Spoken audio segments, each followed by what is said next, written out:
You help them make trafficking arrests, and they will reduce your sentence from 10 years to 2. Please. I'm not doing it. Selamat datang di channel Movie Man Universal. Pembahasan layar tancap kali ini, gue Ricardo dos Santos de la Vega akan bercerita mengenai anak supir truk yang terjerat kasus pengedaran benda yang bentuknya mirip pengharum lemari pakaian alias kapur barus. Kalau di daerah gue namanya kamper gitu. Jadi ceritanya si anak ini dijebak oleh sahabatnya sendiri dalam kasus pengedaran kamper, guys. Yang perlu kalian tahu di sini ada sedikit info. Setiap pengedar kamper akan dikurangi masa hukumannya jika dia bersedia membantu negara untuk menangkap pengedar lainnya. Saat ditanya apakah dia bersedia untuk membantu menangkap pengedar yang lain, dia malah menolak dan ingin dipenjara saja. Dengan alasan dia tidak mau menjebak orang-orang baik yang ditangkap sebagai pengedar kamper. Sama seperti yang dialaminya saat ini. Tapi tunggu dulu, anak ini punya ayah seorang supir truk yang rela melakukan apa saja untuknya. Film ini terinspirasi dari kisah nyata ya guys. Dan sebelum dimulai seperti biasa, intro dulu.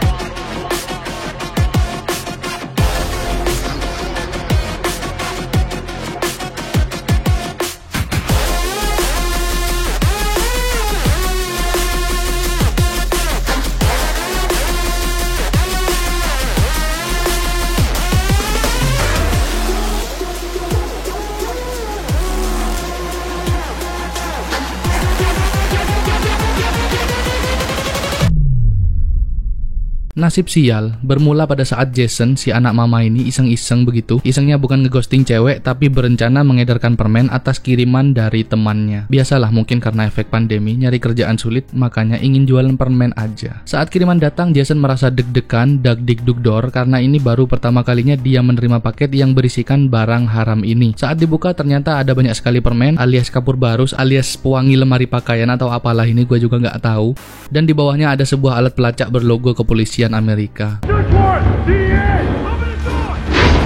Jason, si anak mama ini gagal melarikan diri karena sudah dikepung oleh polisi berbaju preman anti narkobeng dan dia langsung digelandang menuju Kasatreskrim untuk ditahan ya guys. Scene berpindah pada tempat kerja John Matthews, ayah si Jason. Dia adalah kontraktor swasta yang juga berprofesi sebagai supir truk kontainer, dan saat dia hendak pulang dia melihat Daniel, seorang kuli baru yang masih lanjut bekerja padahal sudah jam pulang. Tapi John adalah bos yang rendah hati dan dia tidak segan-segan membantu kuli tersebut. Pemain Smackdown ini bisa kita jadikan contoh ya guys, bukan contoh bermain Smackdown, tapi membantu bawahan meski dia sudah jadi bos. Mantan istri John menelpon memberi informasi kalau anaknya sekarang lagi berada di kantor polisi. John yang gercep alias gerak cepat langsung bergegas ke sana. Cocok lah sama badan besarnya. Kan kadang ada tuh teman kita, badannya doang yang besar, tapi leletnya minta ampun kayak keong.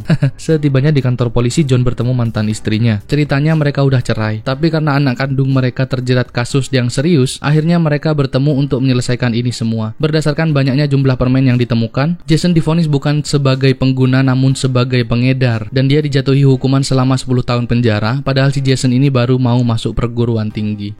Keesokan hari, John dan Sylvie membantu meyakinkan Jason agar bersedia bekerja sama alias kong kali kong dengan kepolisian untuk menangkap para pengedar narkobeng lainnya. Tapi Jason menolak karena di sini dia merasa dijebak oleh sahabatnya. Jason tidak mau menjebak orang lain yang tidak bersalah. Lalu dia ngotot untuk menjalani 10 tahun masa hukumannya itu. Hebat juga sih prinsipnya. Padahal jika Jason bersedia, masa hukumannya bisa jadi 2 tahun saja loh.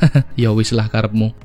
John di sini adalah bapak yang sayang anak dan sayang mantan istri begitu. Jadi meskipun dia sudah punya istri baru, tapi dia tetaplah ayah yang rela berkorban untuk putranya itu. Keesokan harinya, karena John punya banyak kenalan orang dalam, dia bisa menemui seorang jaksa untuk membantu membebaskan putranya dari jeratan hukum. Karena putranya itu ngeyel dan lebih memilih di penjara saja, maka John botak ini menawarkan diri untuk membantu negara mengungkap komplotan pengedar pil koplo tersebut. Tapi jaksa Joanne mengatakan, "Gak gitu John cara mainnya, ini kasus anakmu bukan kasusmu."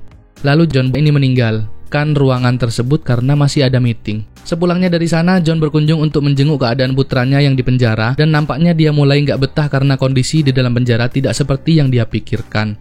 Sudah ada bekas luka akibat dibawa mentah sama teman satu selnya, dan di sini dia mulai merengek ingin segera bebas. John adalah the true father, ayah yang sejati begitu. Tentu dia tidak ingin tinggal diam. John mulai browsing di Tokopedia, maksudnya Wikipedia maksud saya, mencari informasi yang dia butuhkan. Dan malam itu John mencium kening putrinya, seolah-olah itu adalah ciuman terakhirnya sebelum dia terbunuh dalam dunia hitam pengedar pil koplo ini.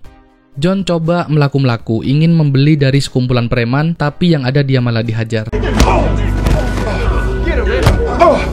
Wah, beraninya main keroyokan nih tikus curut. Di Smackdown tahu rasa lu pada. Tapi untung saja ada polisi yang segera mengamankan situasi.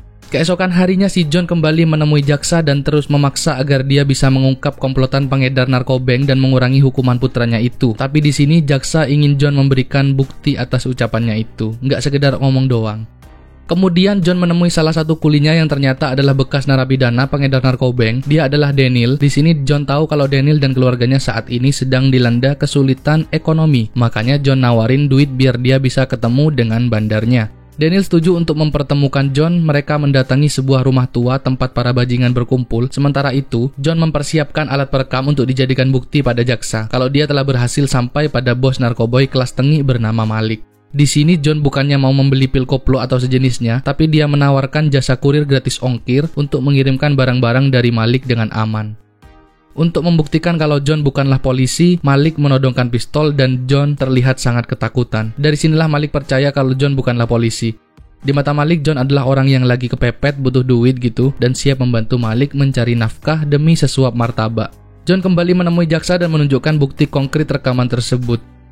Jaksa yang saat ini sedang masa kampanye untuk jadi presiden setuju terhadap tindakan John dan siap menjalankan investigasi jaringan narkoboy kelas tinggi. Lumayan lah buat nambah prestasi yang bisa dipamerkan kalau berhasil. Dan John kini ditemenin sama Agent Cooper yang jenglotnya panjang ini guys. John dan Daniel kini dalam perjalanan nyupir truk menuju ke lokasi ketemuan sama bandar yang lebih besar yaitu jaringan El Topo. Setibanya di sana, John dan Daniel disambut orang-orang bersenjata. John dan Daniel menyelundupkan barang itu melalui karung semen dan saat mereka selesai, tiba-tiba ada serangan dari kelompok orang tak dikenal, memaksa El Topo keluar dari mobilnya dan mengeluarkan senjata epep dan menghabisi mereka semua. Sementara John dan Daniel dapat melarikan diri dengan mobil segede gaban ini tanpa mengundang perhatian dari preman-preman itu guys. Kemudian El Topo memuji kehebatan si John dan berterima kasih pada Malik. Setibanya di gudang, Daniel dapat informasi tentang pertemuan yang kini diganti lokasinya. Dan barang selundupan itu harus dipindah ke mobil pickup, sementara John tetap memberikan kabar pada Agent Cooper. Saat bertemu Malik dan komplotannya, mereka mulai melakukan transaksi dan para polisi anti narkobeng sudah siap untuk melumpuhkan mereka. Namun Agent Cooper dengan pertimbangan matang lebih memilih untuk tidak melumpuhkan mereka dan John sendiri merasa aneh karena tidak ada polisi yang membantunya menyergap Malik dan komplotannya.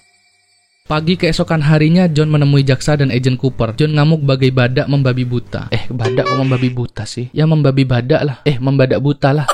John ngamuk karena di sini dia sudah mempertaruhkan nyawanya, tapi komplotannya malah dibiarkan lolos begitu saja. Tapi di sini alasan Agent Cooper ingin menangkap komplotan yang lebih besar daripada Malik.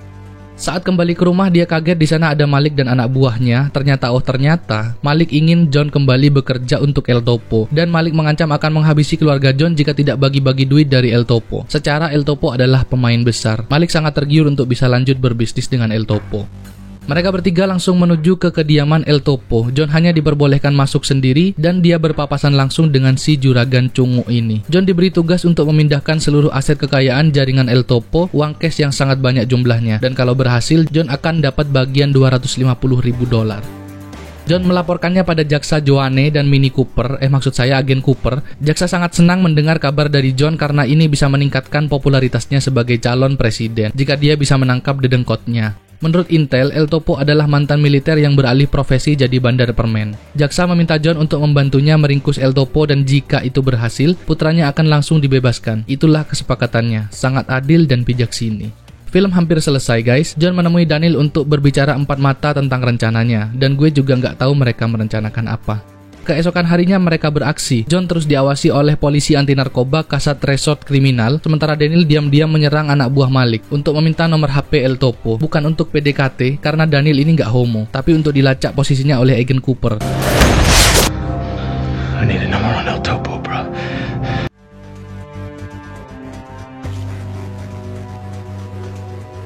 Dan seketika polisi menemukan kediaman El Topo, dia sepertinya baru saja pergi. Perginya juga belum jauh sehingga para polisi lebih mudah menemukannya. Kini mereka tahu kalau John adalah seorang mata-mata kepolisian dan mereka mulai menembaki truk kontainer itu. Aksi kejar-kejaran pun tak terelakkan dan tiba-tiba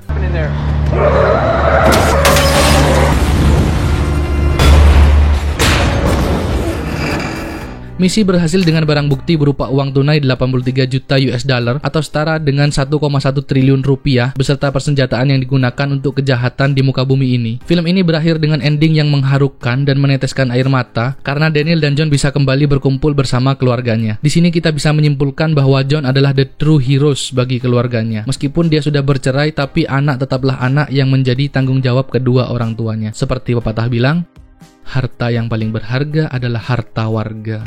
Maksudnya keluarga. Dan film ini pun berakhir. Sampai jumpa di video selanjutnya.